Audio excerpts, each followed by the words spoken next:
طیاروں کو پیراشوٹ کی مدد سے کریش ہونے سے بچا لیا گیا۔ برازیل کے شہر بیلو ہورزونٹے کے قریب ایک چھوٹے طیارے کے انجن خراب ہو گئے تھے۔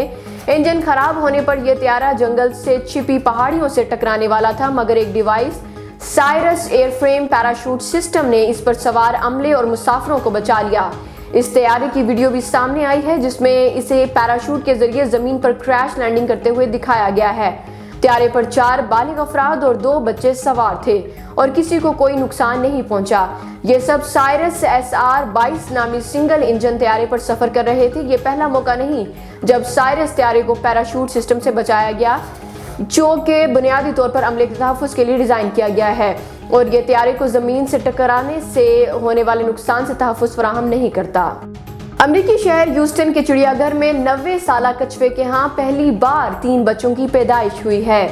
رپورٹس کے مطابق ہیوسٹن کے چڑیا گھر میں کچھوے کی معدوم نسل ریڈیٹ کے 90 سالہ نر پکلز کچھوے اور مادہ پکلز کے ہاں گزشتہ دنوں 3 بچوں کی پیدائش ہوئی ہے۔ چڑیا گھر میں پیدا ہونے والے پیلے اور کالے رنگ کی تینوں بچوں کے نام ڈیل، غرکن اور یالوپینو رکھے گئے ہیں۔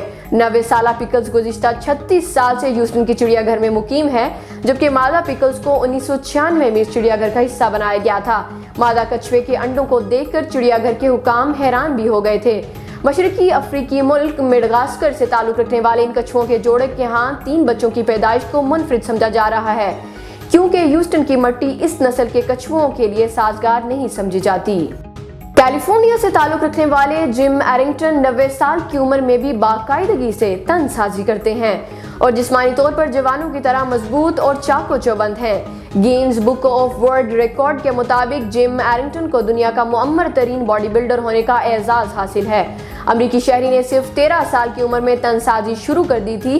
جم ایرنگٹن کے مطابق لڑکپن میں ایک روز ان کا ایک میڈیکل سٹور پر جانا ہوا، جہاں انہوں نے ایک جریدے کے سرورق پر تن سازوں کی تصویر دیکھی۔ تصویر دیکھ کر ان کے دل میں بھی تن سازی کرنے کا خیال پیدا ہوا اور پھر انہوں نے اسے اپنا جنون بنا لیا۔ انہوں نے 25 سینٹ میں ایک کینیڈین باڈی بلڈر کی تصنیف کردہ کتاب خریدی اور اس میں دی گئی ہدایات کے مطابق گھر پر تن سازی کی مشقیں شروع کر دیں۔